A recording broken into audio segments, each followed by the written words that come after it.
விளக்கு, அதாவது குத்து விளக்கு என்றாலே நம்ம எல்லாரும் புற மதஸ்தனுக்குரியதான ஒரு ஆயுதம் என்று நாம் நினைக்கிறோம். ஆனால் அந்த குத்து விளக்கினுடைய கலாச்சாரம் ஆசரிப்பு கூடாரத்தில் தான் இருந்துச்சு. எங்கே இருந்துச்சு? சொல்ல மாட்டேன். ஆசரிப்பு கூடாரத்தில் தான் இருந்துச்சு. பிற மதத்தினரிடத்தில் அது இல்லை. ஆனால் அவர்கள் தங்களுக்கு சொந்தமாய் அதை என்ன செய்தார்கள்? வைத்து கொண்டார்கள். இந்த குத்து விளக்கு என்ன செய்கிறது, அதனுடைய வெளிச்சம் எப்படி இருக்கிறது என்பதை குறித்து சில வசனங்களை உங்களுக்கு ஞாபகப்படுத்துகிறேன். வாசியுங்கள். யாத்திராகமத்தின் புஸ்தகம் 25ஆம் அதிகாரம் 31வது வசனத்தையும் 37ஆம் அதிகாரம் 17வது வசனத்தையும் நீங்கள் வாசிக்கும் போது, பசும் பொன்னினால் ஒரு குத்து விளக்கை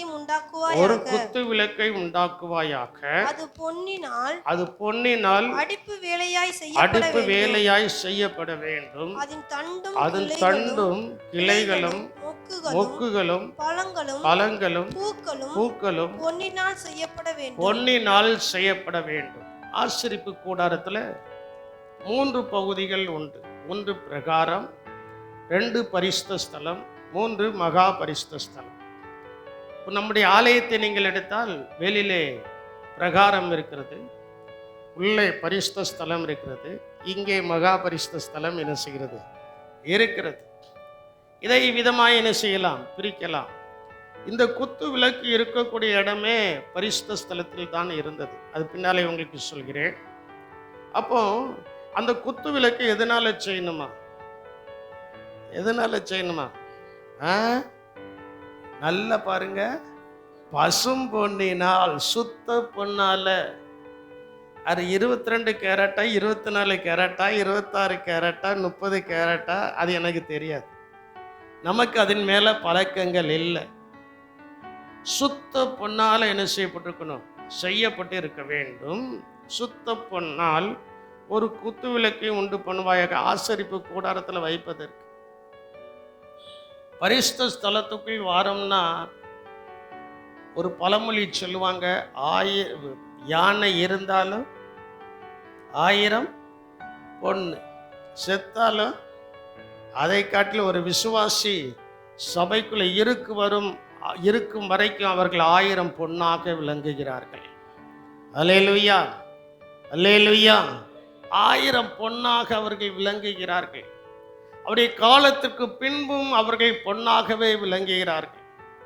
அதனால் என் அன்பு தேவனுடைய ஜனமே, தேவனுடைய பிள்ளைகளே, ஒரு 1/4 கிராம் மோதிரம் வாங்குவதற்கோ, ஒரு 1/4 கிராமில் ஒரு கம்மல் வாங்குவதற்கோ ஜனங்கள் படிக்கிறதான பிரயாசம் மிகவும் அதிகமாக என்ன செய்கிறது? இருக்கிறது. ஆனால் இங்கே சொல்லப்பட்டிருக்கிறது, அந்த குத்து விளக்கை பசும்பொன்னினால் என்ன செய்வாயாக? உண்டாக்குவாயாக என்று சொல்லப்பட்டிருக்கிறது. அதில் என்னென்ன இருக்கணும் அப்படிங்கிறது குறித்து என்ன செய்யப்பட்டிருக்கிறது? சொல்லப்பட்டிருக்க. அந்த அகல்கள் இருக்க வேண்டும், அதில் எண்ணெய் ஊற்றி இருக்கணும், அந்த திரி எப்பொழுதும் என்ன செய்யணும்? சொல்ல மாட்டேங்களே, எரிந்து கொண்டே என்ன செய்யணும்? இப்பவும் சில மெயின்லைன் சர்ச்சஸ்க்கு நீங்கள் போனால் அங்கே என்னது இருக்கு? குத்து விளக்கு இருக்கு, எண்ணெய் ஊற்றி வச்சிருக்கிறாங்க. அந்த திரி என்ன செய்யும்? எரிந்து கொண்டே என்ன செய்கிறது? இருக்கு. இதனுடைய அர்த்தத்தை நான் பின்னால் உங்களுக்கு சொல்றேன். ஏனென்றால் குத்து விளக்கானது ஒளியை கொடுக்கக்கூடியதாக இருக்கிறது. குத்து விளக்கு எதை அளிக்கிறது?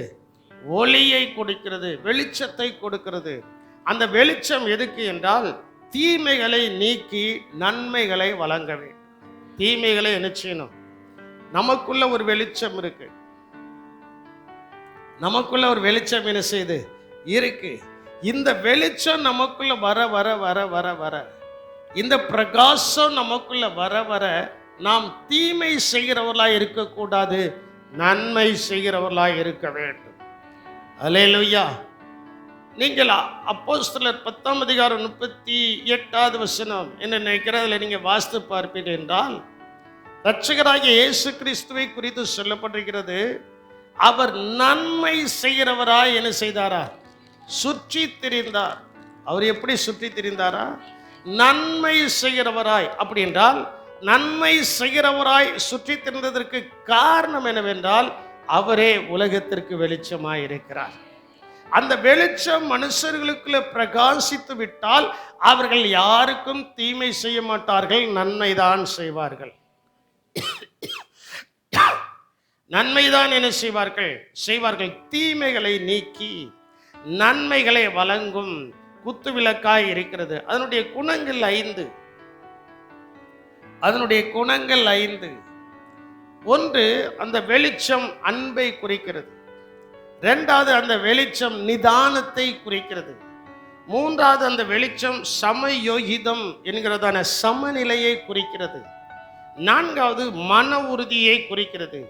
5வது, சகிப்புத்தன்மையை என்ன செய்கிறது? குறிக்கிறது. நமக்குள்ள ஒரு வெளிச்சம் வந்துட்டுனா நாம் அன்பாய் இருக்க வேண்டும். ஏசு அதைத்தான் சொன்னார். ஒருவன் இருளில் நடந்தால் அவன் இடறுவான், வெளிச்சத்தில் நடந்தால் அவன் என்ன செய்ய மாட்டான்? இடற மாட்டான். நல்ல இருட்டா இருக்கு. அந்நாட்கள்ல 2 கட்டை போட்ட டார்ச் லைட்டை வச்சிருப்பாங்க. ஏக்கு இருட்டுல போகும்போது டார்ச் லைட் ஆடு. இப்போ யாராவது டார்ச் லைட் வச்சிருக்கீங்களா? இல்லை. கையில் என்னது இருக்கு? மொபைல் இருக்கு. இந்த மொபைல்னால நன்மையும் இருக்கு, தீமையும் இருக்கு. இந்த மொபைல்னால என்னது இருக்கு? நன்மையும் இருக்கு, தீமை இருக்கு. உங்களுடைய குடும்பத்தினுடைய வருமானத்தை கெடுக்கக்கூடிய ஒரு ஆயுதம் தான் மொபைல். நீங்க எந்த வகையில நீங்க அதை புரிஞ்சுக்கிட்டீங்களோ எனக்கு தெரியாது. அதுக்கு நாம் அடிமையாகிவிட்டால் நன்மைகளை அனுபவிக்க முடியாது, தீமைகளை தான் என்ன செய்ய முடியும்? அனுபவிக்க முடியும். என் கையிலேயும் மொபைல் இருக்கு. ஆனால் எப்போதும் என் மொபைல் குப்புறப்படுத்து தான் கிடக்கும், நிமித்து வைக்க மாட்டேன். ஏன்னா நான் ஜெபிக்கணும், நான் வேதம் வாசிக்கணும், இதெல்லாம் செய்யணும். இதெல்லாம் செய்யும்போது அது நிமிர்ந்திருந்தால், இப்போ இருக்கிற அந்த மொபைலில் நிமிர்ந்திருந்தால் உடனே ஒரு வெளிச்சம் என்ன செய்கிறது? வருது. வந்தோடனே நம்முடைய கண் தானா எங்கே என்ன செய்யுது? போது நம்முடைய ஒரு மனதை கெடுத்து விடுகிறது. நம்முடைய ஒரு மனதை என்ன செய்கிறது? கெடுத்து விடுகிறது.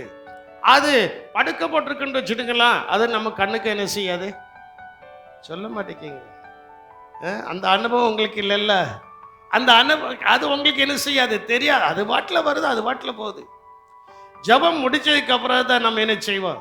பார்ப்போம். அதனால் நன்மையும் இருக்கிறது, தீமையும் இருக்கிறது. மொபைலை 24 மணி நேரமும் பார்த்துக்கிட்டே இருந்தா கண்ணுக்கு முதல்ல கேடு. எதுக்கு கேடு? சொல்ல மாட்டேங்கல. கண்ணுக்கு கேடு. இன்னைக்கு இருக்கிற பெற்றோர்கள் எல்லாரும் அந்நாட்கள்ல சந்திரனை பார்த்து சாப்பாடை கொடுத்தாங்க, காக்காவை பார்த்து சாப்பாடை கொடுத்தாங்க, மரங்களை பார்த்து பிள்ளைகளுக்கு சாப்பாடை ஊட்டினாங்க. இந்நாட்கள்ல சாப்பிடணும்னா பிள்ளைகள் கையில எதை கொடுக்கணும்? எதை கொடுக்கணும்? அது எவ்வளவு பாதிப்பு இருக்குங்கிறது உங்களுக்கு தெரிய மாட்டேங்குது. பாதிப்பு இருக்குங்கிறது தெரிய மாட்டேங்குது. என் அன்பு தேவனுடைய சின்னம், அது சின்ன பிள்ளைகள் மட்டும் இல்ல, பெரியவங்களும் அதுல தான் ஊறி போய் இருக்கிறாங்க. சிலர் அதனால வேலையை இழந்து விடுவாங்க, வருமானங்களை இழந்து விடுகிறார்கள். நான் உங்களுக்கு சொல்றேன், அதுக்கெல்லாம் ஒரு லிமிட் இருக்கணும், ஒரு டைம் இருக்கணும். அதுக்கெல்லாம் ஒரு டைம் என்ன செய்யணும்? இருக்கணும். எனக்கு ஒரு டைம். காலையில் ஜோம் பண்ணி முடிச்சுட்டு வந்த உடனே நான் பார்ப்பேன் வாட்ஸ்அப்பில் என்ன வந்திருக்குன்ட்டு. 8 மணிலேருந்து 9 மணி, சாயங்காலம் 5 மணிலேருந்து 6 மணி. இந்த இடப்பட்ட நேரத்தில் வேற ஏதாவது எனக்கு வரணும்னா அவங்க ஃபோன் பண்ணி சொன்னால் அதை என்ன செய்வேன்? பார்ப்பேன். எதற்காக இதை சொல்றேன்னா, இந்த மொபைலில் நன்மையும் இருக்கு, தீமையும் இருக்கு. ஆனால் அந்நாட்கள் இருந்த டார்ச் லைட்டில் தீமை இல்லை. என்னது இல்லை? சொல்ல மாட்டேங்கீங்களே. குத்து விளக்குல தீமை இல்லை, நன்மை தான் இருக்கு. அதுல என்னதான் இருக்கு? நன்மை தான் இருக்கு. அந்த டார்ச் லைட் அடிச்சுட்டு அவங்க பாட்டில் போவாங்க. இப்போ இருக்கிற ஆட்கள் அந்த மொபைல லைட் அடிச்சுக்கிட்டு மொபைலை தான் என்ன செய்தாங்க? டார்ச் லைட்டை இப்படி பிடிச்சுக்கிட்டு வெளிச்சம் அங்க போகுது, ஆனா கண்ணு எங்க இருக்கு? கீழே இருக்கிற கல்லு தெரிய மாட்டுக்கு, தட்டி கீழே விழுந்து செல்லு எங்கிட்ட போய் விழுது. இதான் என்ன செய்கிறது? நடக்கு. அதனால் என் அன்பு தேவனுடைய சின்னமே, தேவனுடைய பிள்ளைகளே, உங்களுக்கு நான் சுருக்கமாக சொல்றேன், உடைய வருமானத்தை நீங்கள் பெருக்க வேண்டும் என்றால் இருதயத்திற்குள்ள ஒரு வெளிச்சம் இருக்க வேண்டும். உடைய குடும்பம் ஆசீர்வதிக்கப்பட வேண்டும் என்றால் உங்க இருதயத்தில் இருக்கிற இருள் என்ன செய்ய வேண்டும்? நீங்க வேண்டும். ஆகையினால குத்து விளக்கு எங்க இருக்கணும்? ஆசரிப்பு கூடாரத்தில் சொல்லப்பட்டிருக்கிறது. எபிரேயர் 9ஆம் அதிகாரம் 2ஆம் வசனத்திலிருந்து 6ஆம் வசனம் வரை வாசிக்கும் போது அங்கே சொல்லப்பட்டிருக்கிறதான சில காரியங்கள். 9:2 வசனத்தை வாசியுங்கள். எப்படியெனில் ஒரு கூடாரம் உண்டாக்கப்பட்டிருந்தது. ஒரு கூடாரம் உண்டாக்கப்பட்டிருந்தது. அதன் முந்தின பாகத்தில் குத்து விளக்கும் மேஜையும் தேவ சமூக தப்பங்களும் என்ன செய்தது? இருந்தன. அது பரிசுத்த ஸ்தலம் என்னப்படும். அது பரிசுத்த ஸ்தலம் எனப்படும். அப்போ பிரகாரம், பரிசுத்த ஸ்தலம், மகா பரிசுத்த ஸ்தலம். இந்த குத்து விளக்கு எங்க இருந்துச்சு? சொல்ல மாட்டேங்குது. குத்து விளக்கு எங்க இருந்துச்சு? பரிசுத்த ஸ்தலத்தில் இருந்தது. இந்த பரிசுத்த ஸ்தலம் என்பது, குத்து விளக்கு என்பது உங்களுடைய இருதயத்தை நீங்க எடுத்துக்கிடுங்க. பரிசுத்த ஸ்தலம் என்பது உங்களுடைய இருதயத்தை எடுத்துக்கிடுங்க. உங்க இருதயம் பரிசுத்தமா என்ன செய்யணும்? இருக்கணும். இருதயத்துல தீமைகள் வரக்கூடாது, நன்மைகள் செய்யணும். நன்மைகள் என்ன செய்யணும்? குத்து விளக்கு வெளிச்சத்தை கொடுக்கிறது. மேஜை என்று சொல்லப்பட்டிருக்கிறது. 9ஆம் அதிகாரம் 2வது வசனம். சிலருக்கு புரியாது, புரிஞ்சவங்க சந்தோஷப்படுவீங்க. 9ஆம் அதிகாரம் 2வது வசனத்தில் முதல்ல குத்து விளக்கு வெளிச்சத்தை கொடுக்கிறது. மேஜை உபயோகப்படுத்தும் பல சூழ்நிலைமைகளில் அப்பம் வைக்கப்படுகிறது. டைனிங் டேபிள் எப்போ இருந்து வைக்கப்பட்டிருக்கிறது? ஆசரிப்பு கூடாரத்தில் என்னது இருந்துச்சு?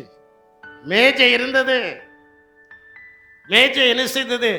இருந்தது. அந்த மேஜையில அப்பம் வைக்கப்படுகிறது. தேவ சமூகத்து அப்பங்களும் இருந்தன. அப்பம் வைக்கப்படுகிறது. அப்பம் தேவனுடைய வார்த்தை. இந்த அப்பம் தினமும் மாற்றப்பட வேண்டும்.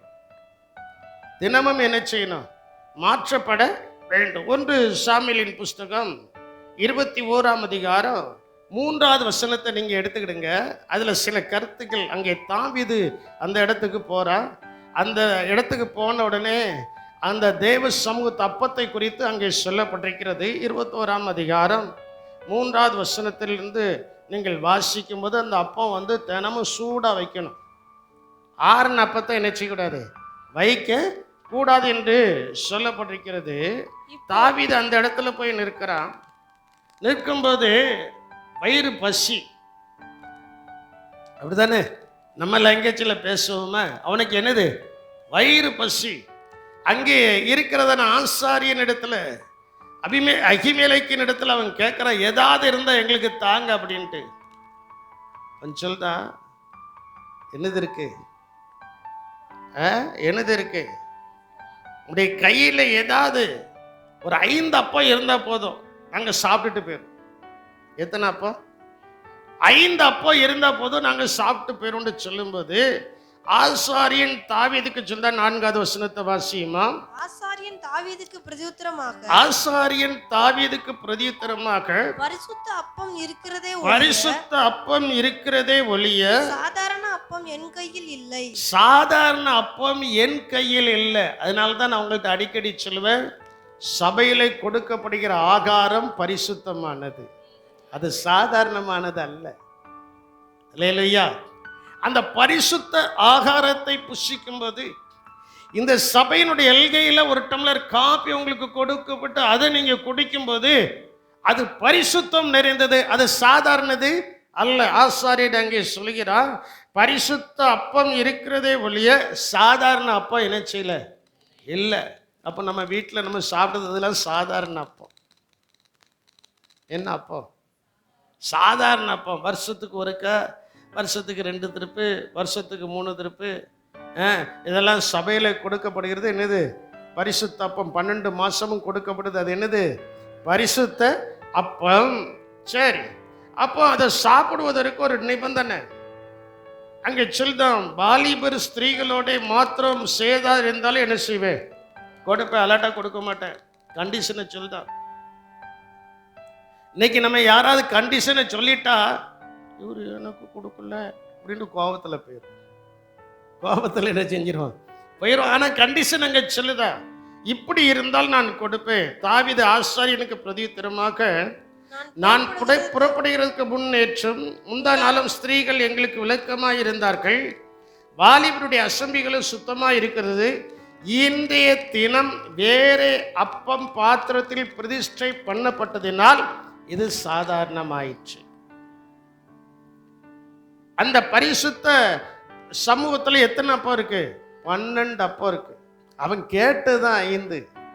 எத்தனை அப்பம் இருக்கு? 2 வரிசையில் 6 அப்பம் வைத்திருக்கிறாங்க. 12 கோத்திரங்களை குறிக்கிறது. 12 கோத்திரங்களை என்ன செய்கிறது? நேற்றைக்கு வைத்தது இன்னைக்கு எப்படி மாறிட்டு?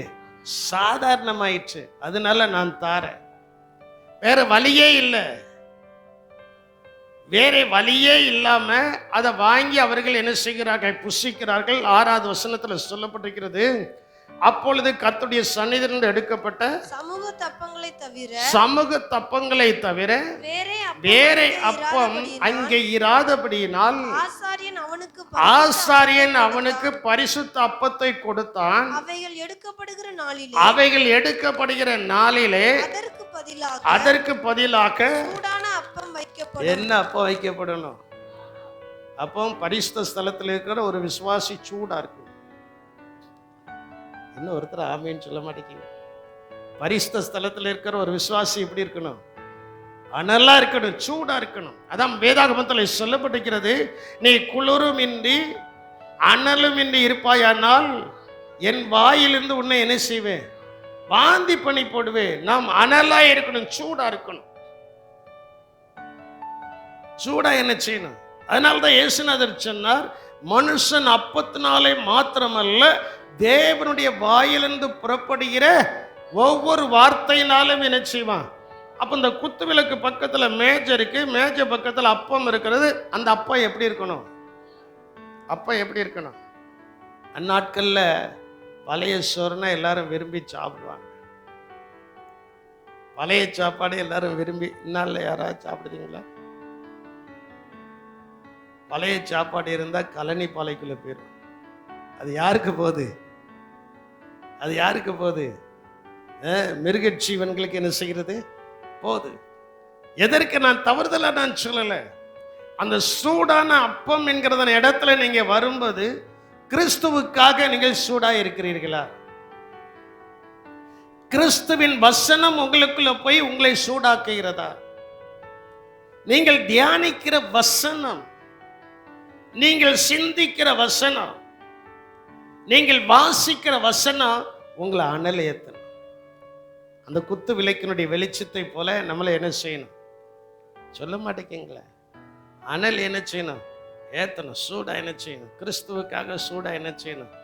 இருக்கணும். அப்படியே பதும்பி கிடக்கணும். சிங்கம் எழுந்தா காடு என்ன செய்யாது? பதுங்கி தான் இருக்கணும். ஆனால் சூடு உள்ள ஏறிட்டே இருக்கும்போது, உபத்திரம் வரும்போது டக்குண்டு எழுந்து டக்குண்டு என்ன செய்யணும்? ஏழுமுறை. அந்த மதமாற்ற தடுப்பு சட்டம் வந்திருக்கும்போது நூற்றாண்டு மண்டபத்தில் பெரிய மீட்டிங், நம்முடைய தலைமை போதகரை கூப்பிட்டாங்க. அப்போ அவர் பட்டுண்டு ஒரு வார்த்தையை சொன்னார். எனக்கு ஞாபகத்தில் இருக்கு, நாங்கள் தானே கூட போயிருக்கோம். பட்டுண்டு ஒரு சொன்னார், ஏய் எண்ணி பார்த்துக்க 10 நாளில் என்ன நடக்குதுன்ட்டு. 10 நாளில் டேபிள் கவுந்துச்சு. அப்போ அந்த அளவுக்கு அந்த மனுஷன் எப்படி இருக்கிறாரு? சூடா இருக்கிறார். வசனத்தில் அவர் எப்படி இருக்கிறாரு? சூடா. அந்த சூடு வசன சூடு, வசனமாகிய அப்பமாகிய சூடு நமக்குள்ள ஏற ஏற நம்முடைய வாயிலிருந்து புறப்பட்டு வருகிற வார்த்தையை கர்த்தர் கனப்படுத்துகிறார். அல்லேலூயா. கர்த்தர் என்ன செய்கிறார்? கனப்படுத்துகிறார். அதான் நான் உங்களுக்கு நான் சொல்றேன், நல்ல வேதம் வாசிங்க,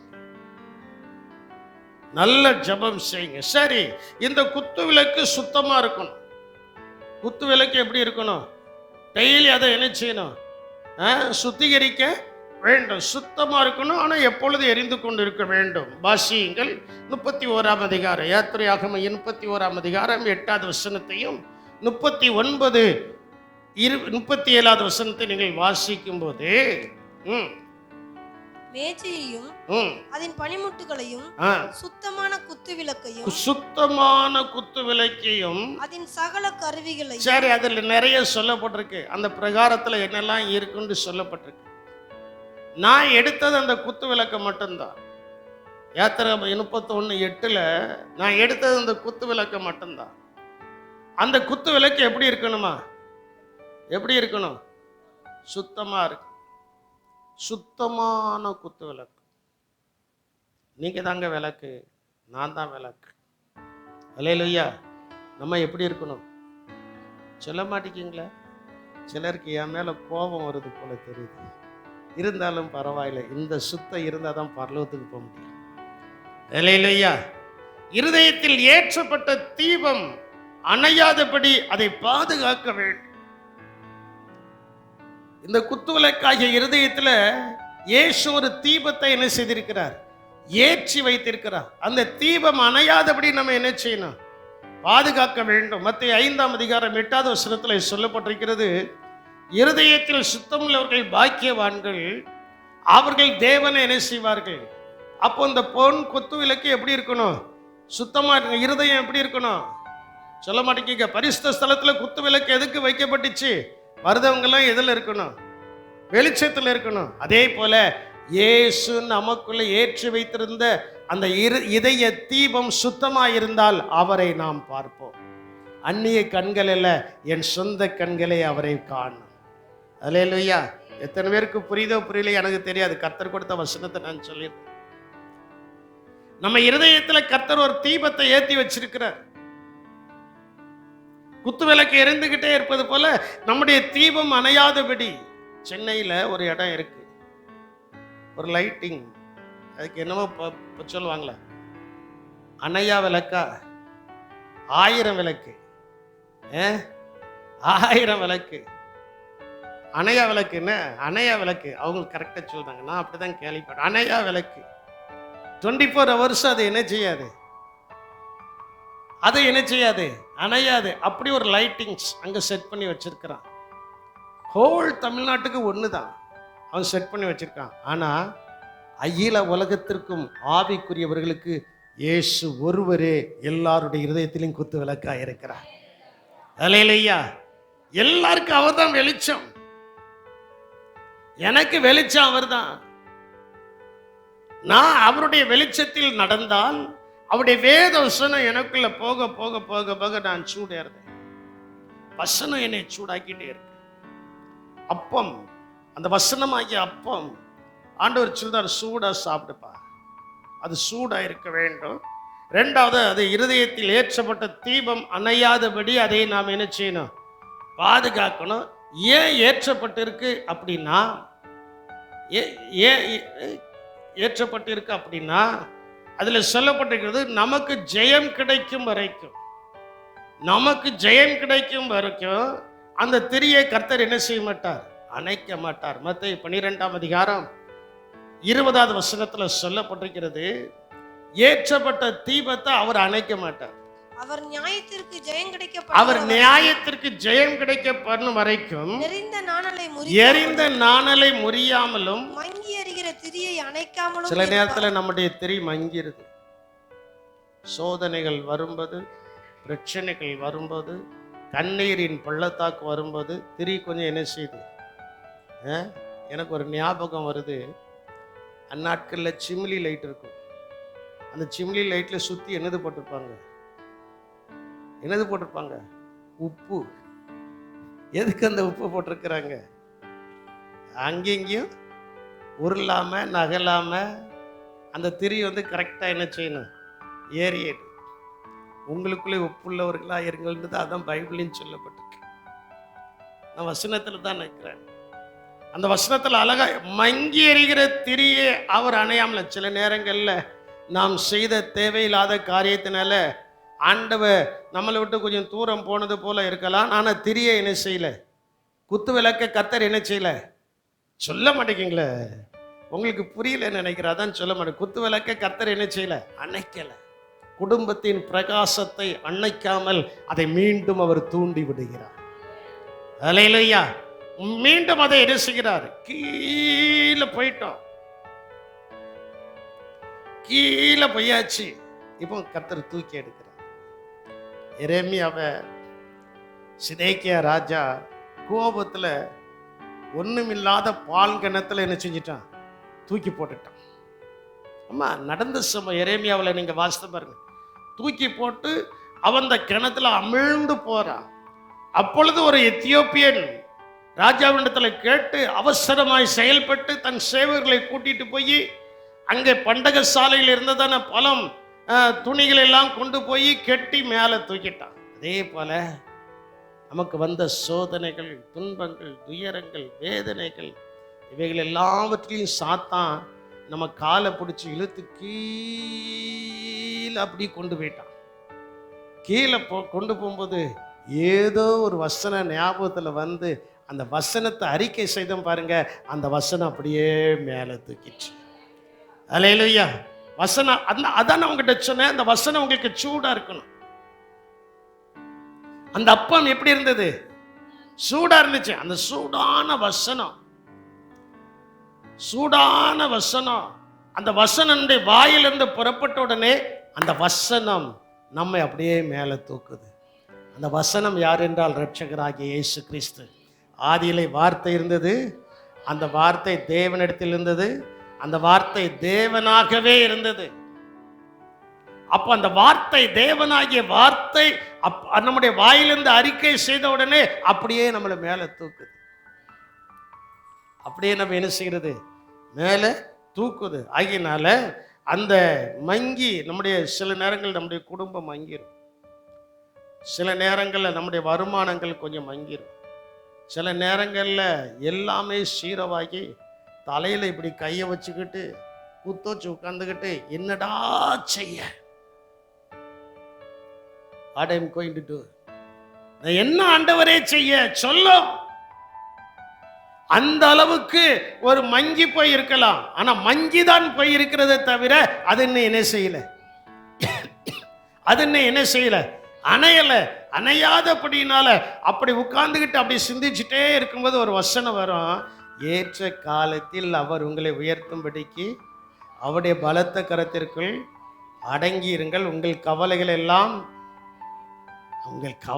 அவர் மேல வைத்திருங்கன்னு இப்படி இருந்த கை திடீர்னு இப்படி தட்டி ஆவில நிறைஞ்சு என்ன செஞ்சிடும், ஜோமன் ஆரம்பிச்சோன்னே கர்த்தர் அந்த கட்டுகள்ல இருந்து, அந்த துன்பமான பாதையிலிருந்து நம்ம என்ன செய்கிறாரு? தூக்கி எடுக்கிறார். அல்லேலூயா, அல்லேலூயா. அது என்னுடைய அனுபவம். தூக்கி என்ன செய்கிறார்? எடுக்கிறார். ஆகினால் அந்த எண்ணெய் ஆகிய தேவ பரிசுத்த ஆவி நம்மேல் வெளிச்சம் கொடுக்கும்படி ஊற்றப்பட்டு கொண்டே இருக்கு. பரிசுத்த ஆவியானவர் அந்த ஆசரிப்பு கூடாரத்தில் குத்து விளக்கில் எரிந்து கொண்டு இருக்கிறதுக்கு எண்ணெய் என்ன செய்யணும்? எண்ணெய் என்ன செய்யணும்? ஊற்றப்படணும். சுத்தமான எண்ணெய் என்ன செய்யணும்? ஊற்றப்பட வேண்டும். அதை ஜனங்களை கொண்டு வர சொல்லணும். வாசிங்கெல்லாம் லேவியராகமம் 24ஆம் அதிகாரம் 2வது வசனத்தை நீங்கள் வாசிக்கும் போது அங்கே சொல்லப்பட்டிருக்கிறது, குத்து விளக்கு எப்பொழுதும் எரிந்து கொண்டிருக்க வேண்டும். அதற்காக இடித்து பிழிந்த தெளிவான ஒலிவ எண்ணெயை இஸ்ரவேல் புத்திரர் உன்னிடத்தில் கொண்டு வரும்படி அவர்களுக்கு கட்டளையிடு. ஆண்டவர் சொல்றாரு, இடித்து பிழிந்த தெளிவான ஒலிவ எண்ணெய். அந்த விளக்கு எறிகிறதுக்கு என்ன வேணும்? என்ன வேணும்? சாமியில் இப்போ வருத்தப்பட மாட்டாங்கன்னு நினைக்கிறேன்.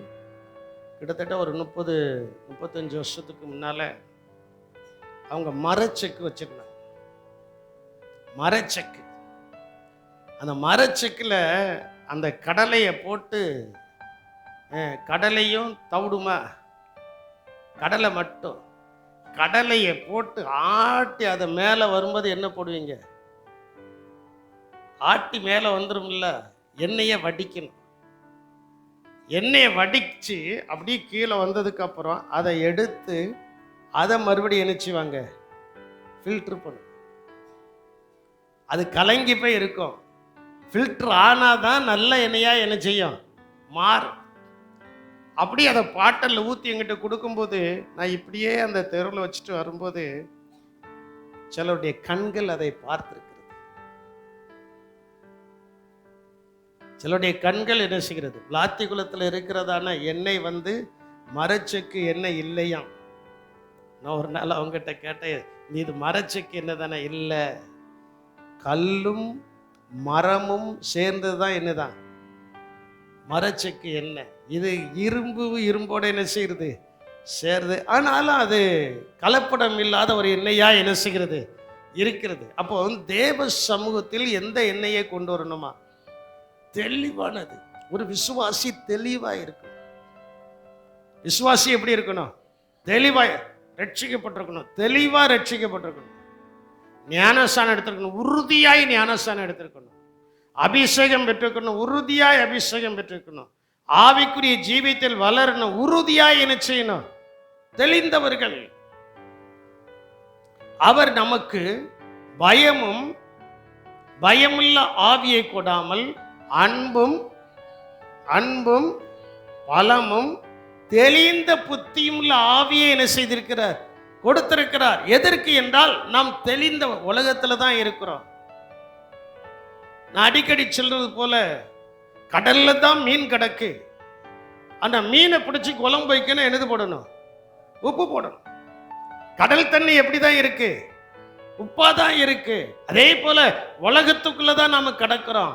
உலகத்துல கிடக்கிற நாம் தெளிந்தவர்களாய் இருக்க வேண்டும். அல்லேலூயா.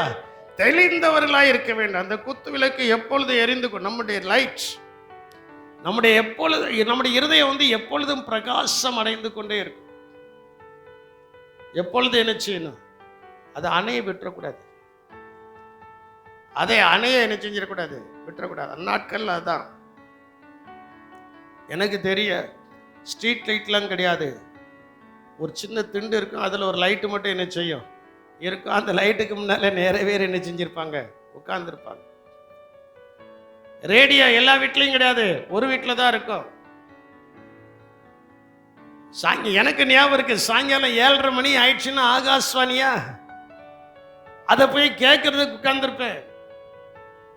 இப்போ எல்லா வீட்டுக்கும் வந்துட்டு, அதனால மதிப்பு இல்லாமல் போச்சு.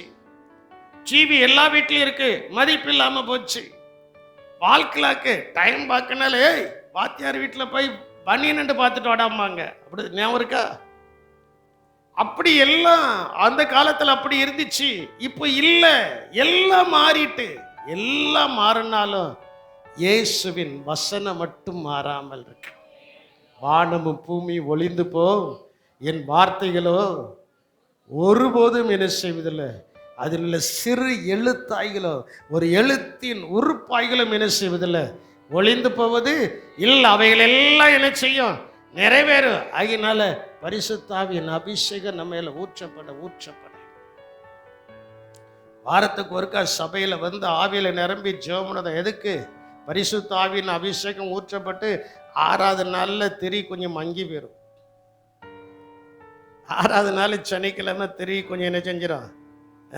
ஏன்னா உலகத்தில் இருக்கிறவங்களுக்கு 6ஆம் நாள் தான் பிரகாசமான நாள். 6வது நாளில் சாயங்காலம் கை நிறைய என்னது கிடைக்கும்? கை நிறைய என்னது கிடைக்கும்? சம்பளம் கிடைக்கும். சிலருக்கு வாரத்துக்கு மாசத்துக்கு ஒரு நாள், சிலருக்கு டெய்லி, சிலருக்கு அந்த சனிக்கிழமையான என்ன செய்யணும்?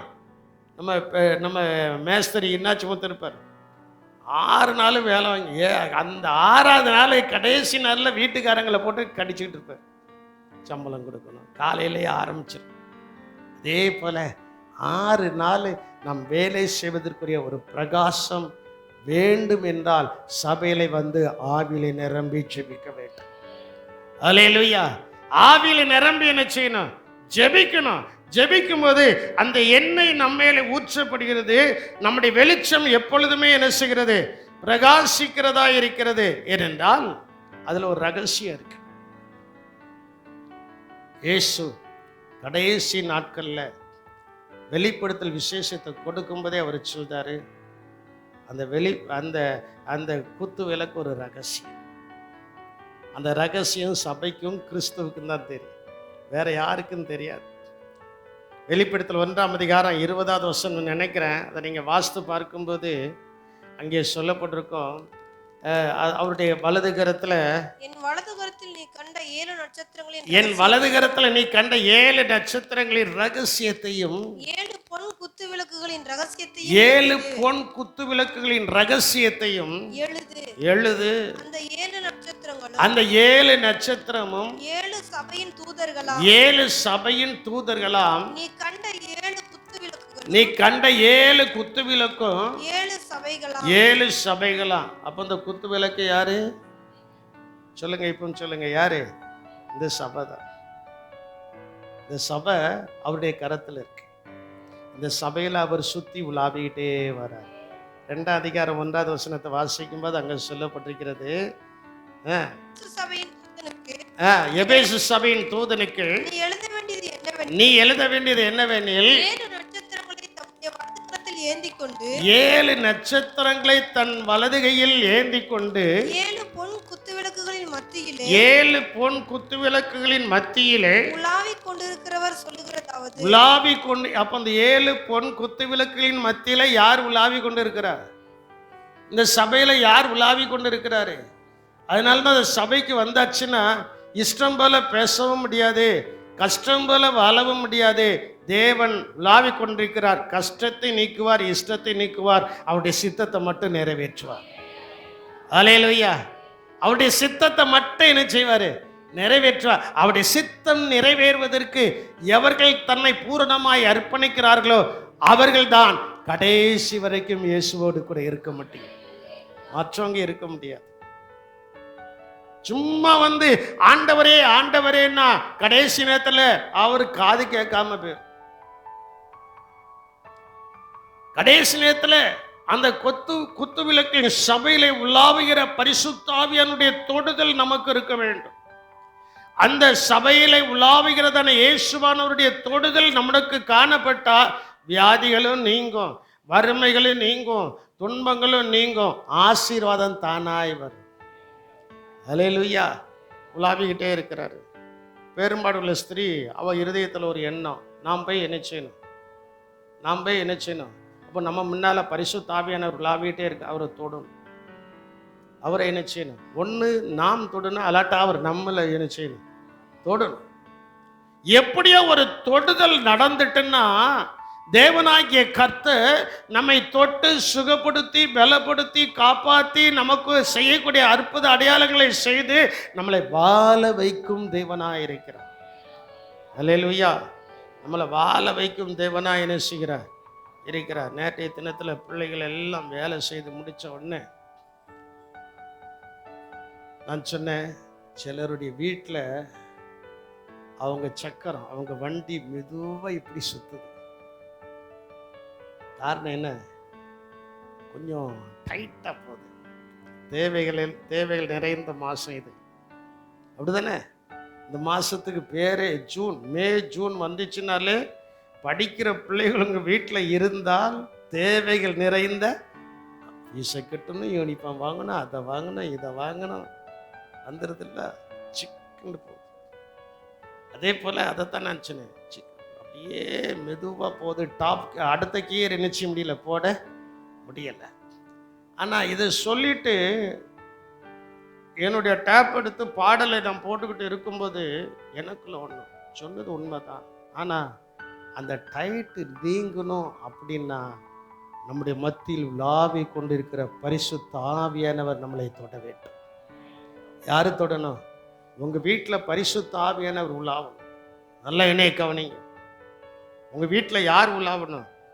அது இல்லாமல் வேற ஏதாவது நீங்கள் வச்சுட்டு இருந்தீங்கன்னா பரிசுத்த ஆவியானவர் உலாவ மாட்டார்.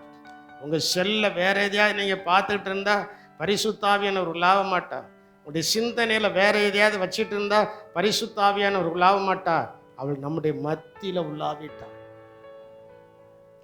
அவர் நம்முடைய மத்தியில் வந்து உலாவிட்டா அங்கே அற்புதமும் அடையாளமும் செழிப்பும் உண்டாகும். அல்லேலூயா. செழிப்பு என்ன செய்யும்? உண்டாகும். அப்போ அந்த செழிப்பு நமக்கு உண்டாக வேண்டும் என்றால் அந்த குத்து விளக்கு 7 பொன் குத்து விளக்கின் மத்தியில் அவர் என்ன செய்கிறாரு? இந்த சபையில் அவர் உலாவி கொண்டிருக்கிறார். யாருக்கும் கண்ணுக்கு தெரியாது. யாருக்கும் கண்ணுக்கு என்ன செய்யாது? தெரியாது. ஆனால் உலாவுதாரு. நம்மளை அறியாமலே அவரை தொடுகிறோம். நம்மளை அறியாமலே அவரும் நம்ம என்ன செய்கிறார்? தொடுகிறார். அந்த தொட்ட உடனே தான் பரிசுத்தாவின் நிறைவு, பரிசுத்தாவின் அபிஷேகம், அந்நிய பாசை வார்த்தைகள் எல்லாம் நம்முடைய வாயிலிருந்து புறப்பட என்ன செய்கிறது? ஆரம்பிக்கிறது. அதனால் இருதயமாகிய குத்து விளக்கு எப்பொழுதும் என்ன செய்யணும்? எப்பொழுதும் என்ன செய்யணும்? அதை அணைக்க விடக்கூடாது. அதை அணைய விடக்கூடாது. அப்போ அந்த வெளிச்சத்தை குறித்து 7 வசனத்தை நான் உங்களுக்கு சொல்றேன். வேகமாக சொல்றேன். மத்தேயு 5ஆம் அதிகாரம் 15வது வசனத்தில் சொல்லப்பட்டிருக்கிறது, அந்த விளக்கு யாவருக்கும் வெளிச்சம் கொடுக்கும். வீட்டுக்கு வருகிற யாவருக்கும் என்ன செய்யும்? வெளிச்சம் கொடுக்கும். வீட்டில் இருக்கிற எல்லாருக்கும். எனக்கு ஒரு ஞாபகம் வருது. அந்நாட்களில் இந்த மினுக்கட்டாம் பூச்சின்னு ஒன்று இருக்கும், பார்த்துருக்கீங்களா? இந்த மினுக்கட்டாம் பூச்சியை பிடிச்சி பையில் போட்டுட்டு இப்படி என்ன செஞ்சுக்கிடும்? செஞ்சிருக்கீங்களா செய்யலையா? இப்படி இப்படி போட்டுக்கிடும். இந்த பூச்சி என்ன செய்யும்? மினுக்கட்டாம் பூச்சி என்ன செய்யும்? லைட் எரியும். அதுக்கு வேற எதுவும் சொல்லுவாங்களா அந்த பூச்சிக்கு பேரு? மின்மணி. நான் மினுக்கட்டாம் பூச்சின்னு சொல்லுவேன், மின்மினி. இங்க அநேக மின்மணியா தானே இருக்கீங்க. தோத்திரம். அதை இப்படி போட்டாச்சுன்னா அது என்ன செய்யும்? அதே போலதான் நம்முடைய வாழ்க்கையில மின்மினியா இருக்கணும் அப்படின்னா அந்த விளக்கு யாவருக்கும் வெளிச்சம் கொடுக்க வேண்டும். அல்லேலூயா. வேற ஒன்றும் இல்லை. கேட்டா உங்களுக்கு சிம்பிளா சொல்றேனே, இது கிட்டத்தட்ட ஒரு 750-800 ஸ்கொயர் ஃபீட்டா இருக்கு. நைட் ஆயிட்டு இத்தனை லைட்டு போடணுன்ற அவசியம் இல்லை. ஒரே ஒரு பல்பு போட்டால் போதும். எப்படி இருக்கும்? எப்படி இருக்கும்? வெளிச்சமா இருக்கும். அதே போல உங்களுடைய வாழ்க்கையில இயேசுவாகிய தண்டு, இயேசுவாகிய செடி, இயேசுவாகிய குத்துவிளக்கு உங்க வாழ்க்கையில எரிந்து கொண்டிருந்தால் உங்க வீட்டுக்கு வருகிற யாவரும் வெளிச்சத்தை காணும்படி உங்களுடைய பிரகாசம் அவர்களை கவர்ந்து கொள்ளும். அல்லேலூயா. அவர்களை கவர்ந்து கொள்ளும். மத்தேயு 5ஆம் அதிகாரம் 15வது வசனத்தில் சொல்லப்படுகிறது, அது வீட்டில் உள்ள யாவருக்கும் எது கொடுக்கும்? வெளிச்சம் கொடுக்கும். 2வது, வெளிச்சம் பிறர் முன்பாக பிரகாசத்தை உண்டு பண்ணும். 16வது வசனத்தில் சொல்லப்பட்டிருக்கிறது, அந்த வெளிச்சம் என்ன செய்கிறதா? வாசிமா. இவ்விதமாய் மனுஷர் உங்கள்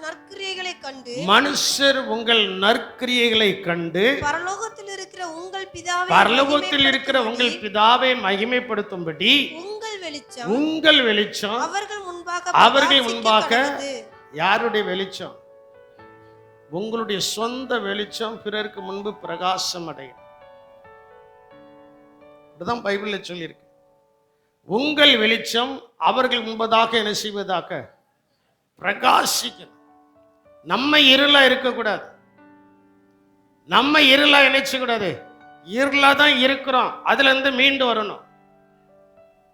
இருள இருந்து கர்த்தர் நம்மை தூக்கிட்டாரு. தூக்க தூக்க தூக்க முதல்ல சாதாரண ஒரு 25 வாட்ஸ் பல்பு, அந்த காலத்துல இருந்த பல்பு. இப்போதான் 8 வாட்ஸ் பல்பே நல்ல வெளிச்சமா இருக்கலாம், பிரைட்டா இருக்கலாம். அந்த காலத்துல 25 வாட்ஸ் பல்பு எப்படி தான் இருக்கும்?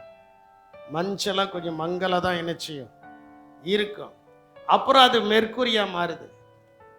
இந்த வெளிச்சம் எப்படி மாறுது? மெர்க்குரி. அப்புறம் அந்த வெளிச்சம் ஹாலோஜன் லைட்டாக என்ன செய்யுது?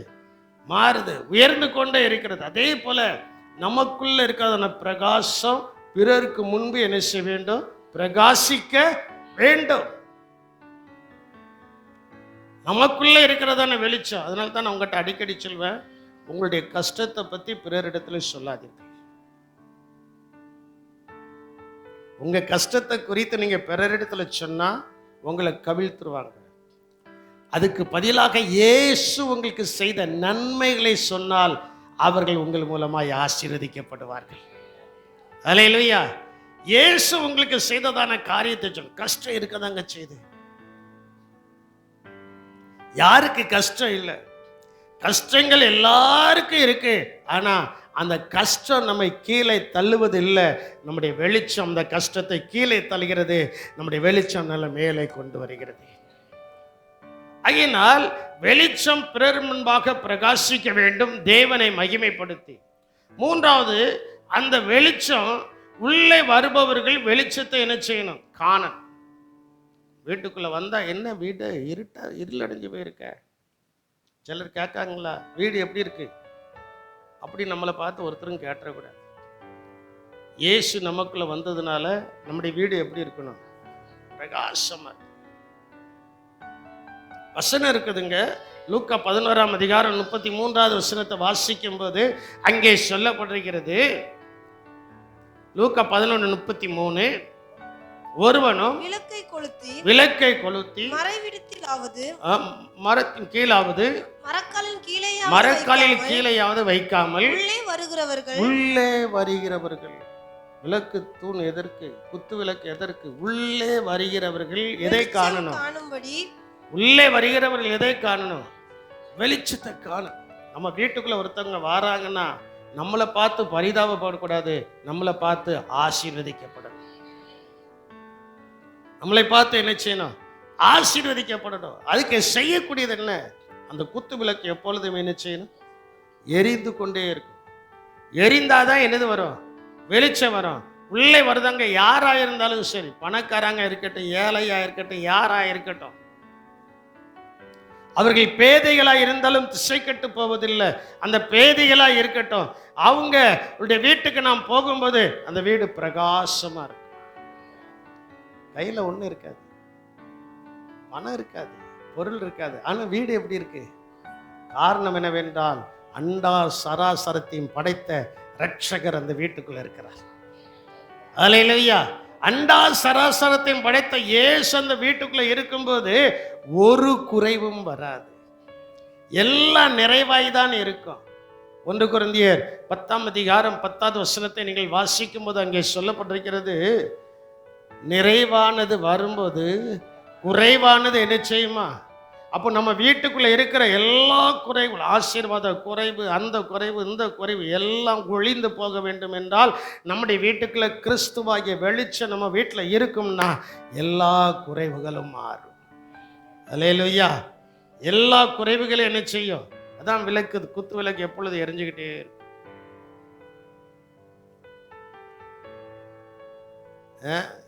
எப்பொழுது என்ன செய்யணும்? எரிஞ்சுக்கிட்டே இருக்கணும். சரி, 3வது, உங்கள் வீட்டுக்கு வருபவர்கள் வெளிச்சத்தை காண வேண்டும். 4வது, உன் வெளிச்சம் இருளாகாதபடி எச்சரிக்கையா இருக்கு.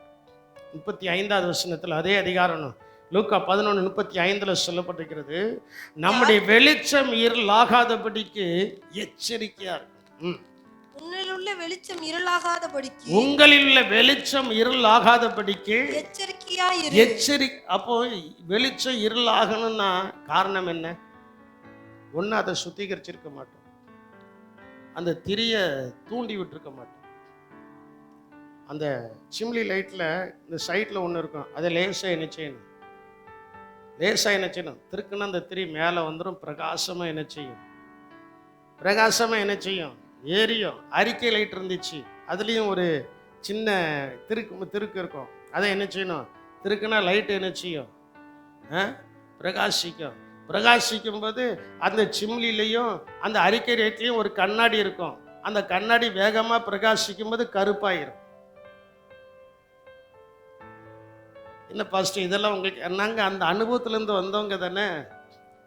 அந்த லைட் என்ன செஞ்சிடும்? அந்த சிம்லி என்ன செஞ்சிடும்? கருப்பாயிரும். கருப்பாயிட்டுனா காலையில் எழுந்திரிச்சு பற்ற வைக்கிறதுக்கு முன்னால் அதை எடுத்து என்ன செய்யணும்? துடைக்கணும், சுத்தம் பண்ணணும். அதே போல் நம்முடைய வீட்டில் வெளிச்சம் இருளாகாதபடிக்கு நாம் தான் சுத்தம் பண்ணணும். வேற யாரும் உங்களுக்காக வேற யாரும் வந்து சுத்தம் பண்ண போகிறதில்ல. உங்கள் வீட்டில் இருக்கிற லைட்டை நீங்கள் சுத்தம் பண்ணுகிறது போல் சில வீட்டில் பாருங்கள், ஒரு பல்பு ஃபீஸ் ஆகி போயிருக்கும், மாற்றவே மாட்டான். உங்கள் லைஃப் அதே மாதிரி தான் இருக்கும். அதை நினச்சிக்கிடுங்க. அதுக்காக தான் நான் சொல்லதுக்கு வரேன். ஃபீஸ் ஆகிட்டா உடனே போய் மாற்றி அதை தூரத்துக்கு என்ன செய்யணும்? போடணும். நான் எப்போதுமே 2 லைட்டு எக்ஸ்ட்ரா வாங்கி வச்சுருக்கேன். எனக்கு இந்த ஃபீஸ் ஆகிட்டு அப்படின்ட்டு நானாக பார்த்து ஏழை இந்த லைட் ஏன்டா எரியல அப்படின்ட்டு கேட்டால் அவனுக்கு திட்டு விழும். அதுக்கு பதிலாக மாமா இந்த லைட்டு ஃபீஸ் ஆயிடுச்சு அப்படின்னா உடனே கொடுத்துருவேன். எனக்கே அந்த அறிவு இருக்குதுன்னா,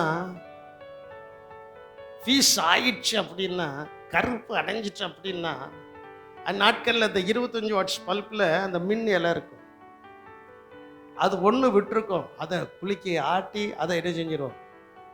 அதை என்ன செஞ்சிடும்? சொல்ல மாட்டேங்கிங்களா?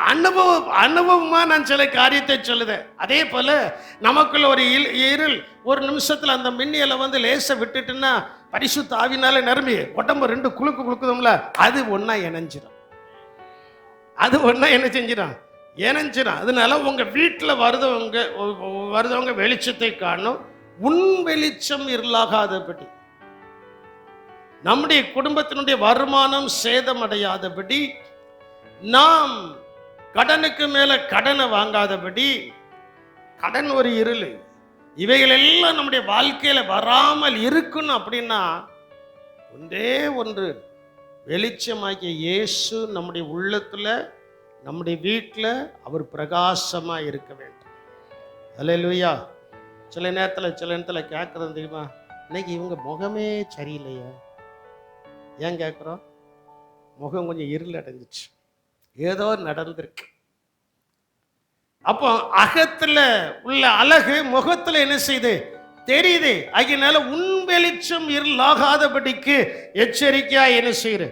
இரு. ஏன்னா சில நேரங்களில் தேவதூதன் தட்டி வருவான். பிரச்சனைக்கு மேல பிரச்சனை வந்து ஜெயில கொண்டு போய் போட்டான். ஜெயில கொண்டு போய் போட்டாச்சுன்னா அங்க தேவதூதன் இறங்கி வருவான். தேவதூதன் என்ன செய்வான்? இறங்கி வருவான், தட்டி எழுப்புவான். அப்போஸ்தலர் 12ஆம் அதிகாரத்தை நீங்க எடுத்துக்கிடுங்க. பேதுருவை அங்க தட்டி எழுப்புத 7வது வசனத்தை நீங்க வாசிக்கும் போது, அப்பொழுது கர்த்தருடைய தூதன் அங்கே வந்து நின்றான். கர்த்தருடைய தூதன் அங்கே வந்து நின்னா, அறையிலே வெளிச்சம் பிரகாசித்தது. அப்போ நம்ம படுத்திருக்கும் போது தூங்கும் போது அங்க யார் வாரா? நம்ம இருள் அடைய கூடாதுல்ல. நம்முடைய வீடு இருள் அடையாதபடிக்கு அங்க யார் வந்து நிற்க? சொல்ல மாட்டேங்கல. நம்ம வீட்டுக்கு யார் வாரா? பாஸ்டர் வரல, அடுத்த விசுவாசி வரல. உங்க வீடு இருளடையாதபடிக்கு, உங்களுடைய குடும்பம் இருளடையாதபடிக்கு, உங்களுடைய வாழ்க்கை இருளடையாதபடிக்கு யார் வாரா? தேவதூதன் அங்கே வந்து, அந்த தேவதூதன் வந்த உடனே வெளிச்சம் பிரகாசித்தது. பேதுருவை விழாவில தட்டி சீக்கிரமா எழுந்திரு என்று சீக்கிரமா எழுந்திரு. சில நேரத்துல வெளிச்சம் மங்கும் போது தேவதூதன் இறங்கி வந்து கொஞ்சம் தட்டி எழுப்புவான். தேவதூதன் கொஞ்சம் தட்டி என்ன செய்வான்? எழுந்திருப்பா, 4 தோத்திரம் பண்ணிட்டு படுப்பா. நம்ம என்ன செய்வோம் தெரியுங்களா? ஏதோ ரெஸ்ட் ரூம் போயிட்டு வந்து அப்படி படுத்துக்கிறோம். அதுக்கு தேவதூதன் தட்டி எழுப்பல. உன் குடும்பத்துல ஒரு இருள் இருக்கு. உங்க குடும்பத்துல என்னது இருக்கு? அந்த இருள் நீங்குவதற்கு தேவதூதன் ராத்திரில வந்து தட்டி எழுப்புதான். எல்லா நாளுமா தட்டி எழுப்புதான்? எல்லா நாளுமா தட்டி எழுப்புதான்? என்னைக்காவது ஒரு நாள் தானே. என்னைக்காவது ஒரு நாள் அவன் தட்டி எழுப்பும் போது இங்கிட்டு உருண்டு பார்ப்போம், அங்கிட்டு உருண்டு பார்ப்போம், மறுபடியும் தட்டுவோம். இந்த சின்ன பிள்ளைகள் பெற்றோரை, தாய் தகப்பன்னு என்ன செய்யும்? நைட்டில் முழிச்சிட்டா என்ன செய்யும்? சொல்ல மாட்டேங்கல. பிள்ளைகளே வளர்க்காத ஆள் மாதிரிலாம் உட்காந்துருக்க அந்த பிள்ளைகள் என்ன செய்யும்? மெதுவா மெதுவா என்ன செய்யும்? அதே மாதிரி தேவதூதன் மெதுவா தட்டி எழுப்புதான். எழுந்திருப்பா, பக்கத்தில் படுத்திருக்க மனைவிக்கு தெரியாது, பிள்ளைகளுக்கு தெரியாது, உங்களை மட்டும் ஏன் எழுப்புதோம்னா, நீ ஸ்தோத்திரம் பண்ணா போதும், நீங்க ஸ்தோத்திரம் பண்ணா போதும், அந்த வீட்டில் இருக்கிற இருள் நீங்கிரும். அல்லேலூயா. புரியுதா? நீங்க ஸ்தோத்திரம் பண்ணா போதும், உங்களை தட்டி எழுப்பிட்டான். தட்டி எழுப்பிட்டான். என்னடா மணி 4 ஆகலையே, மணி 2 தானே ஆகுது அப்படின்னு நினச்சிட்டு ரெஸ்ட் ரூம் போயிட்டு மறுபடியும் வந்து படுக்கிறோம். தேவதூதன் தூங்க விட மாட்டான், மறுபடியும் தட்டுவான். நல்லா இணைய கவனிக்கணும். மறுபடியும் என்ன செய்வான்? தட்டுவான். தட்டின உடனே நம்ம உணர்வணும், நம்முடைய வீடு இருளாகாதபடிக்கு ஒரு ஸ்தோத்திரம். அந்த ஸ்தோத்திரம் தான் வீட்டை வெளிச்சமாக்கும். ஸ்தோத்திரம் தான் வீட்டை என்ன செய்யும்? வெளிச்சமாக்கும். ஸ்தோத்திரம் பண்ணோன்னு அந்த வீட்டில் இருக்கிற எல்லா இருளும் நீங்கிறது. தட்டி எழுப்புகிறான். பாருங்க, சில நேரத்தில் சில வார்த்தைகள் நம்மளை இருளாக்கிறோம். சில வார்த்தைகள் என்ன செஞ்சிடும்? பாருங்க, பெரிய அற்புத அடையாளம் நடந்துச்சு. 850 பாகால் தீர்க்கதரிசிகளுக்கு முன்பு, 850 பாகால் தீர்க்கதரிசிகளுக்கு முன்பு, இஸ்ரவேல் ஜனங்களுக்கு முன்பு எலியா கிங்கான் இருக்கிறான். இயேசுதான் மெய்யான தேவன் என்று நிரூபிச்சுட்டு என்ன செய்தான், நிற்கிறான். அங்கிருந்து ஒரு ஏசேபேல் வந்துட்டான். ஏசேபேல் வந்து, ஏய், நாளைக்கு அவங்களுக்கு நடந்தது போல உன் ஜீவனுக்கு என்ன செய்யும், நடக்கும் சொன்ன உடனே இவர் போய் சூரிய செடியில் அடியில் போய் படுத்துக்கிட்டார். சோர்ந்து போய் சூரிய செடியில போய் என்ன செஞ்சிட்டாரு, படுத்துக்கிட்டாரு. படுத்த உடனே தேவதூதன் சும்மா இருப்பானா, தேவன் சும்மா இருப்பாரா? ஏன்னா நம்ம ஆண்டவருக்கு தேவைங்கிறது தெரியும்ல, அதனால தானே தட்டி எழுப்புதாரு இல்லையா? அதனால தான் என்ன செய்தாரு, மறுபடியும் வந்து எலியா எந்திரிப்பா. அவன் சொல்லிட்டான், நான் இருப்பதை காட்டிலும் சாவது. நம்ம சில நேரத்தில் சொல்லியிருக்கோம்ல, அதே மாதிரி அவனை என்ன செய்தா சொல்லுதா, நான் இருப்பதை காட்டிலும் சாவது நல்லது சொல்லுதா இருக்குல்ல. அதில் 19ஆம் அதிகாரத்தில் 1 ராஜாக்கள் 19 தானே இருக்கு. சொல்லிட்டு மறுபடியும் படுத்துட்டான். மறுபடியும் தேவதூதன் தட்டி எழுப்பி, எலியா எந்திரிப்பா. ஆண்டவர் கோபத்தில் சொல்ல எந்திரிச்சான், சாப்பிட்டான். போ, ஒரே நேரம் சாப்பாட்டில் 40 நாள் என்ன செய்தான். அப்போ அந்த வெளிச்சத்துக்கு எவ்வளவு வல்லமை இருக்குங்கிறத நீங்க பாருங்க. சில நேரங்களில் சிலருடைய வார்த்தை நம்ம இருளாக்கிறோம். அந்த நேரத்தில் தேவ தூதன் நம்மை தட்டி வந்து என்ன செய்கிறான், எழுப்பி நம்மை பலப்படுத்துகிறவனா இருக்கிற. நம்முடைய வெளிச்சம் பிரகாசிக்க வேண்டும். 2 வசனத்தை மட்டும் சொல்லி முடிக்க போறேன். வெளிச்சம் சந்தோஷிக்கும். வெளிச்சம் எதை கொடுக்கும்? முகம் நல்ல பிரைட்டா இருக்குன்றீங்களா? எல்லாரும் சொல்லுவாங்க, இன்னைக்கு என்னமோ பாஸ்டருக்கு ஒரு 10 கோடி ரூபாய் கிடைச்சிருக்க மாதிரி. முகம் எப்படி இருக்கு?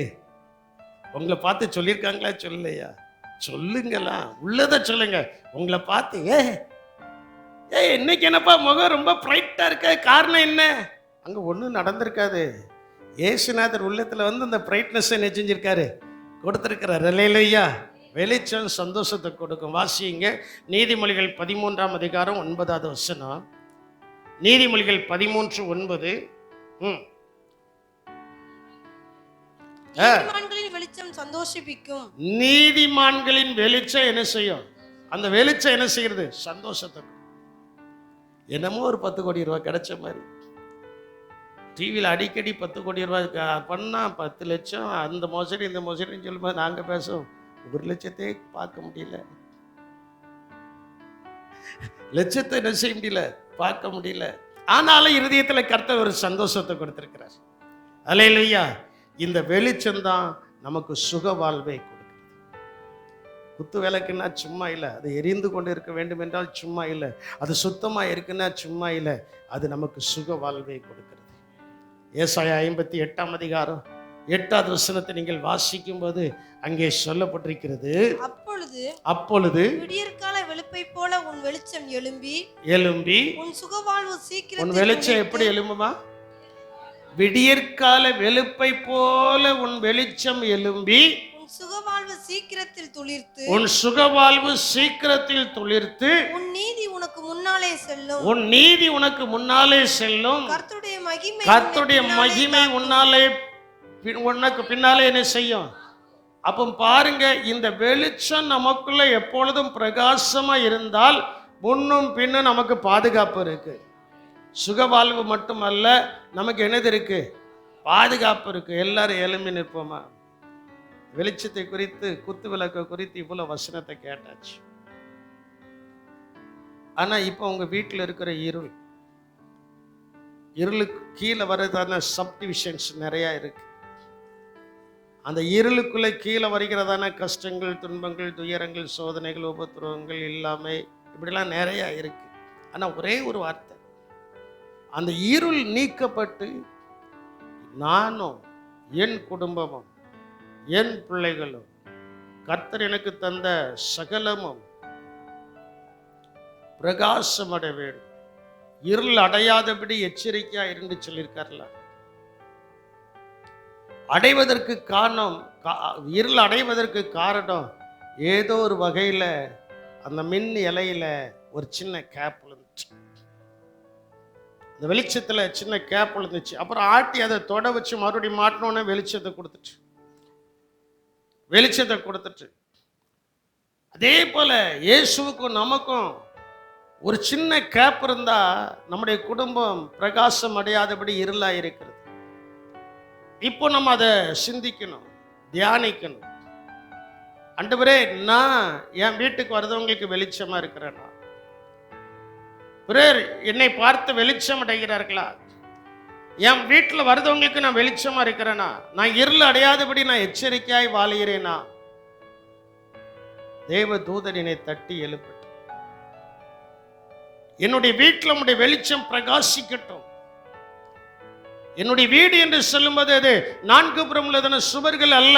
முதலாவது இருதயமாகிய வீடு, இரண்டாவது நாம் வாசம் செய்கிற வீடு. இவைகள் நம்முடைய வெளிச்சம் பிரகாசிக்கட்டும்.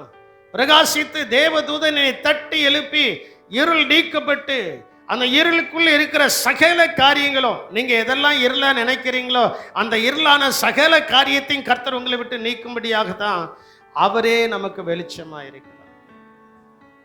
அவரே நமக்கு வெளிச்சமா இருக்கிறார்.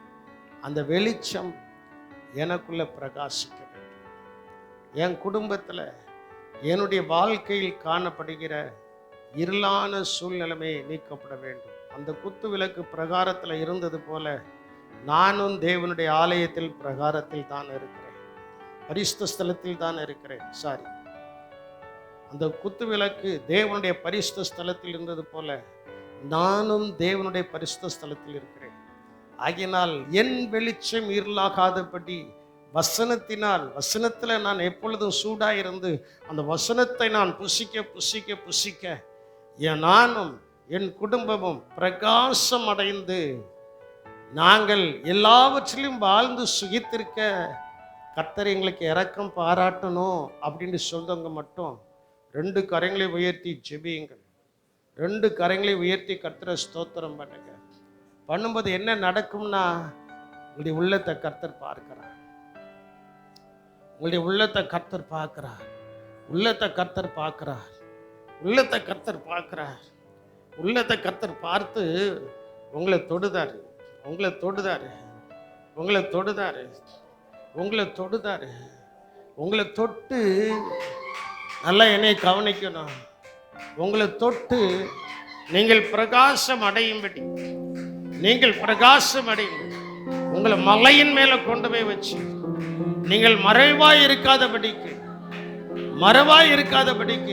ஒரு உன்னத ஆசீர்வாதத்திற்குள்ளாக கர்த்தர் உங்களை நடத்த போகிறார். கலங்காதே கலங்காதே, கர்த்தர் உன்னை கைவிட மாட்டார். கலங்காதே கலங்காதே, கர்த்தர் உன்னை கைவிட மாட்டார். உலகத்தின் வெளிச்சம் நீ, எழுந்து ஒளி வீசு. உலகத்தின் வெளிச்சம் நீ, எழுந்து ஒளி வீசு. மலை மேல் உள்ள பட்டணம் நீ மறைவாக இருக்காதே. மலை மேலுள்ள பட்டணம் நீ மறைவாக இருக்காதே. கலங்காதே கலங்காதே. என் அன்பு தேவச்சனமே, கர்த்தர் உன்னோடு கூட பேசிக் கொண்டிருக்கிறார். இந்த உலகத்திற்கே வெளிச்சமாக கர்த்தர் உன்னை வைத்து மலையின் மேல் இருக்கிற ஒரு பட்டணம் போல கர்த்தர் நம்மை பிரகாசமடைய செய்ய போகிறார். ஆமென்.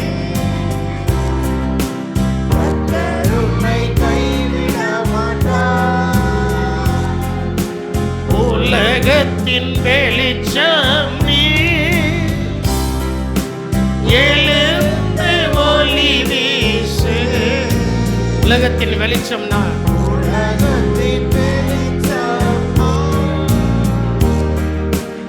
எழுந்து ஒளி. உலகத்தின் வெளிச்சம் நான், உலகத்தின் வெளிச்சம் நான், எழுந்து ஒளி வீசுவே.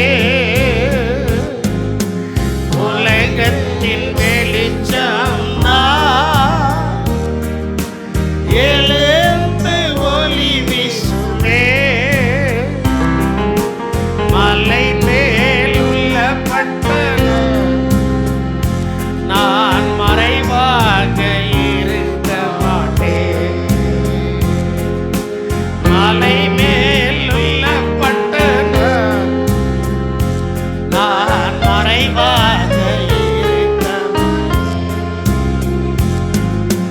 கலங்காதே கலங்காதே ஆண்டுடைய சமூகத்தை கைவிட மாட்டார். ஆமென். கலங்காதே கலங்காதே கர்த்தரை கைவிட மாட்டார். உலகம் உன்னை வெறுத்திடலாம், உற்றார் உன்னை தூரத்திடலாம். உலகம் உன்னை வெறுத்திடலாம், உற்றார் உன்னை தூரத்திடலாம். உன்னை அழைத்தவரோ உள்ளங்கையில் ஏந்திடுவார். உன்னை அழைத்தவரோ உள்ளங்கையில் ஏந்திடுவார். என் மகளே, என் மகனே, கலங்காதே கலங்காதே. ஆமென்.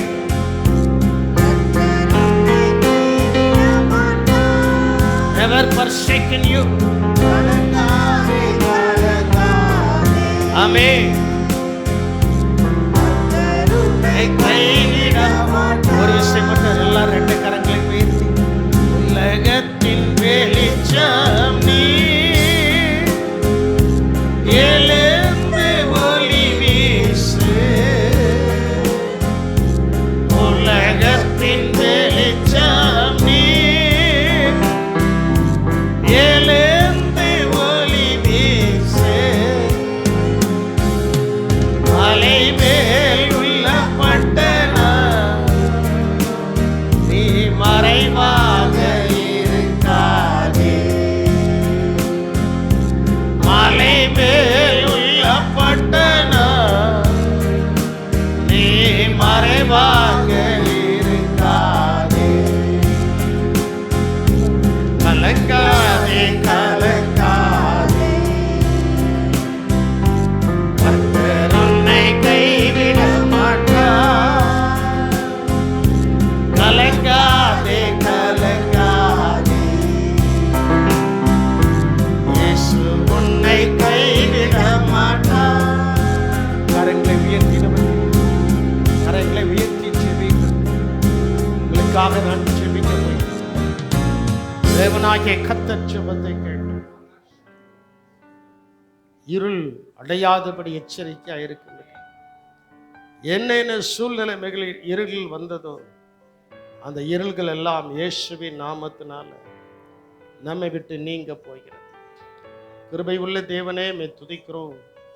ஆசரிப்பு கூடாரத்தில் அந்த பரிசுத்த ஸ்தலத்தில் ஆண்டவரே மே துதிக்கிறோம். அந்த குத்து விளக்கு எவ்வளவு முக்கியமோ அதே போல சபையில் பரிசுத்த ஸ்தலத்தில் காணப்படுகிற நாங்கள் முக்கியமானவர்கள். கர்த்தாவே ஆண்டவரே, எங்களுடைய வெளிச்சம் ஆண்டவரே ஒருபோதும் இருளடையாதபடி நாங்கள் எச்சரிக்கையா அந்த மேஜையின் மேலே சூடான அப்பம் வைக்கப்பட்டது போல தினமும் சூடான தேவ வசனத்தை உட்கொள்ள கர்த்தர் எங்களுக்கு உதவி செய்து அந்த சூடான வசனமானது எங்களுக்குள் இருக்கும் இருளை நீக்கி பிரகாசத்தின் மேல் பிரகாசம் அடைய ஆவியான தேவன் எங்களுக்கு அனுக்கிரகம் பண்ணுகிறபடியினால் உமக்கு ஸ்தோத்திரம். கிருபையும் ஆசீர்வாதமும் கூட இருக்கட்டும். உடைய பிள்ளைகளுடைய வீடு ஆண்டவரே மே துதிக்கிற எல்லாருக்கும் வெளிச்சம் கொடுக்கட்டும். ஆண்டவரே மே துதிக்கிறோம். பிறர் முன்பாக எங்களுடைய வெளிச்சம் பிரகாசம் உண்டு பண்ணட்டும். எங்களுடைய வீட்டுக்கு வருவர்கள் வெளிச்சத்தை காணட்டும். எங்களுடைய வெளிச்சம் இருளாகாதபடிக்கு நாங்கள் எச்சரிக்கையாக இருக்க தேவ தூதன் அவ்வப்போது எங்களை தட்டி எழுப்பி எங்களை பலப்படுத்தும். தேவ தூதன் தட்டி எழுப்பும்போது நாங்கள் சந்தோஷிப்பிக்கப்பட, எங்களுடைய சுக வாழ்வு நன்றாய் துளிர்த்து எழும்ப கர்த்தர் எங்களுக்கு அனுக்கிரகம் பாராட்டியர்கள். ஆசீர்வதியும். இயேசுவின் நாமத்தில் ஜெபிக்கிறோம் ஜீவனுள்ள நல்ல தகப்பனே, ஆமென்.